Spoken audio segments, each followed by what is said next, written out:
हाँ लिखो,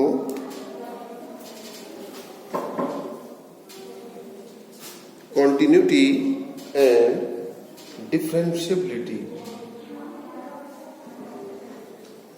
तो आज का जो टॉपिक रहेगा कॉन्टिन्यूटी, कहने का मतलब इसको हम बोलेंगे हिंदी में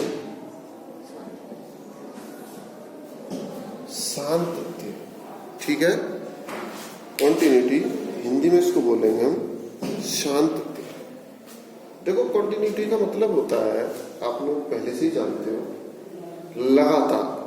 ठीक, मतलब कॉन्टिन्यूटी जैसे मैं घर से चला और स्कूल आया, तो अगर मैं बाय द वे कहीं रुका तो मैं क्या कहूंगा, मैं कंटिन्यू नहीं आया।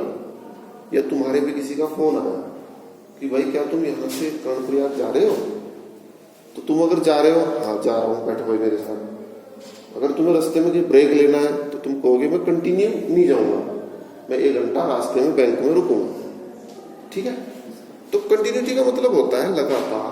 कि अगर कंटिन्यूअस, इस चीज को हम गणित में चलते हैं लेके, अब तक तो मैंने, देखो आप लोग किसी भी टॉपिक को ढंग से समझना चाहते हो तो मोस्टली टॉपिक का आप लोग दैनिक जीवन व्यवहार से आप जोड़ के चलेंगे। अगर आप जोड़ के चलेंगे तो समझ में भी आएगा, बोलोगे।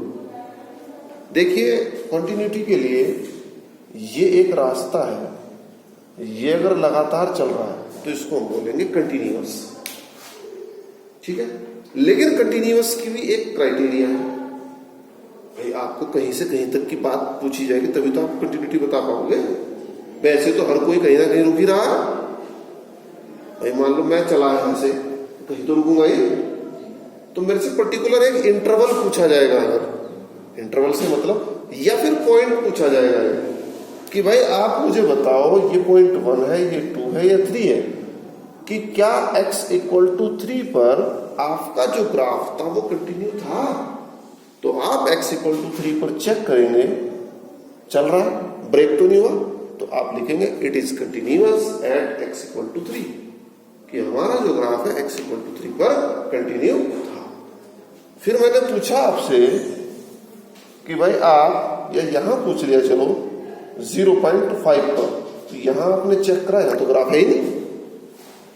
मैं आपसे पूछता हूं कि x = 1/2 पर आपका जो ग्राफ है वो कंटिन्यू था या नहीं था, आप लिखोगे नहीं। तो कंटिन्यू मीन्स लगातार, सातत्य हिंदी में इसको बोलते हैं। लेकिन उसकी भी एक शर्त है कि आपको पर्टिकुलर किसी एक बिंदु पर पूछा जाएगा, तो आप उस बिंदु पे बताएं। अगर बिंदु नहीं कहा, मान लो आपको बोल दिया y = sin x, is it continue, क्या ये कंटिन्यूअस है। आपको कोई पॉइंट तो नहीं दिया है, तो जहां कोई पॉइंट नहीं होता वहां मतलब होता है कि x belongs to real number, यानी टोटल -∞ से लेकर +∞ तक आपको बताना है कि कंटिन्यू है या नहीं है। समझ गए। अगर कहीं कोई पॉइंट दे दिया या कोई इंटरवल दे दिया, इस एरिया के बीच में बताओ कंटिन्यू है नहीं है, या कोई एक पॉइंट दे दिया x = 5 पर, बताओ कंटिन्यू है या नहीं है, तो आप बताएंगे कि x = 5 पर या x = 3 पर कंटिन्यू है, 2 पर कंटिन्यू, 1 पर कंटिन्यू है। अगर आपको पॉइंट नहीं दिया तो आपको कहां से कहां तक की जांच करनी पड़ेगी, -∞ to +∞, मीन्स रियल नंबर पूरा। ये ध्यान रहेगी बात ये। अब देखो जांच करते कैसे, हम आपको जांच करनी सिखाता हूं। बड़ा ही आसान है, लेकिन आसान तब लगेगा अगर तुम लोग थोड़ा सा 11th के टॉपिक भी पढ़ते हो। एक 11th में टॉपिक आता है लिमिट, आज आप इसको पढ़ोगे जाके, सीमा।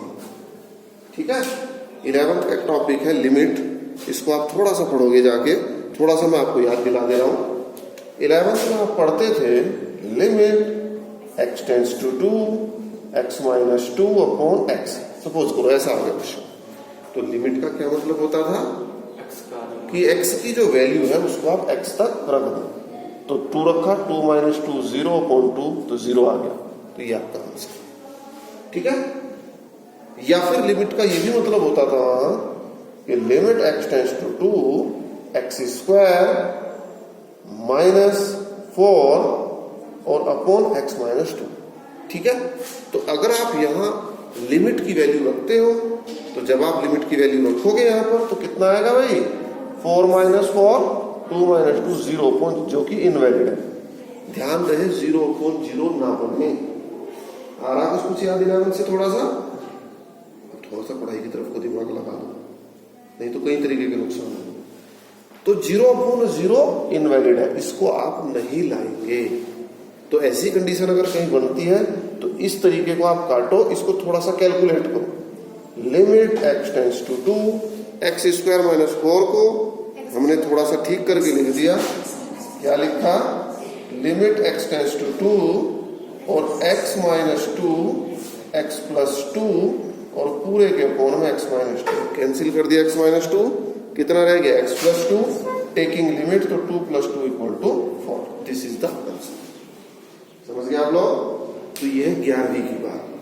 11वीं में एक और बात पढ़ते थे आप 11th क्लास में।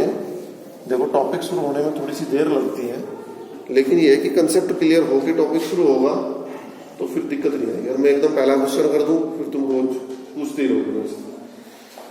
11वीं में एक और बात आप पढ़ते थे, fx = x² - x + 1, equation number first. ये आपकी एक इक्वेशन है और आपको कहा जाए कि आप find the value of f2। What is the meaning of f2? f2 का मतलब है कि हमारे फंक्शन का मान x = 2। ये तो मतलब हुआ, याद रहेगा सबके।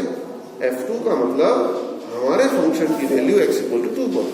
तो आप x = पुट कर दें, put x = 2, put x = 2 in equation 1।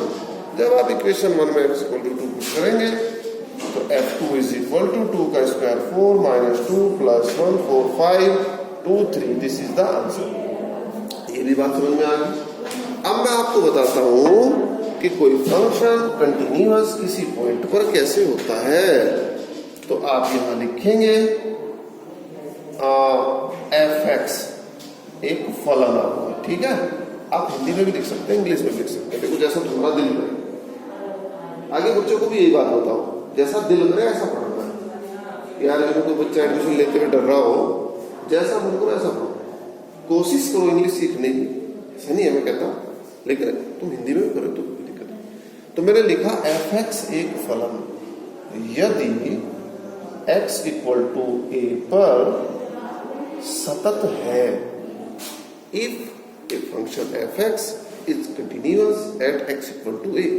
अगर हमारा फलन x = a पर सतत है तो क्या कंडीशन होगी, limit x tends to a, fx का जो मान है वो fa के बराबर होगा।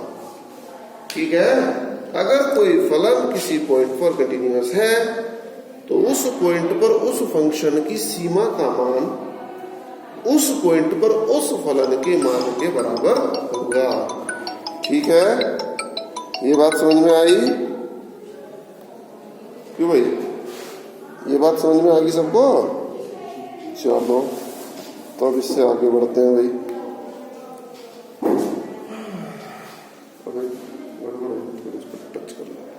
x = a, fx = fa। अब इस चीज का मैं आपको एक उदाहरण भी बताता हूँ छोटा सा। देखो भाई क्या उदाहरण है, मैं आपको बताता हूँ। मान लो एक क्वेश्चन आया कि भाई x = 1 पर, उदाहरण नंबर 1, x = 1 पर fx = 2x + 3 के सतत होने पर विचार करें। क्या लिखा भाई मैंने? x = 1 पर fx = 2x + 3 के सतत होने पर विचार करें। करें भाई विचार। देखो कैसे हम विचार करें। तो अभी आपको मैंने लिखवाया क्या कि अगर कोई फलन x = 1 पर सतत है तो limit x tends to 1 fx बराबर क्या होना चाहिए, f1। नहीं समझाया अभी? बिल्कुल सेम टू सेम ऐसे लिखना है। तो आप इस काम को करें जरा। तो आप लिमिट लें इधर, limit x tends to 1 fx का मान कितना है भाई? 2x + 3 बराबर f1। तो f1 का मान कितना होगा भाई बताओ? 2 × 1 और +3। समझ में आ रही बात? ये बात तो मैंने अभी सिखाई 11वीं की बात तुम्हें। अब आप लिमिट ले लो। लिमिट लेने का क्या मतलब होता है कि x का मान x तक रखना। तो x का मान x तक रखो, 2 × 1 + 3, 2 3 5, 2 3 5 बराबर 5। ओके, लेफ्ट को राइट को मैं एक साथ लेके चला, बाकी आप अलग अलग भी लेके चल सकते हैं, कोई टेंशन नहीं। दोनों बराबर आ गए तो इसका मतलब क्या है कि आपका जो फलन है x बराबर 1 पर सतत है, संतत बोलते हैं वैसे इसको। ओके, और ये जो x बराबर 1 है ये क्या कहलाएगा आपका? Point of continuity. ठीक है, सातत्य का एक बिंदु। ओके, जिस पॉइंट पर आपका फलन सतत आ गया तो उस पॉइंट को हम क्या लिखेंगे भाई? Point of continuity. ठीक है, उसको आप लिखेंगे पॉइंट ऑफ कंटिन्यूटी। ओके, या फिर हिंदी में क्या बोलेंगे? सातत्य का एक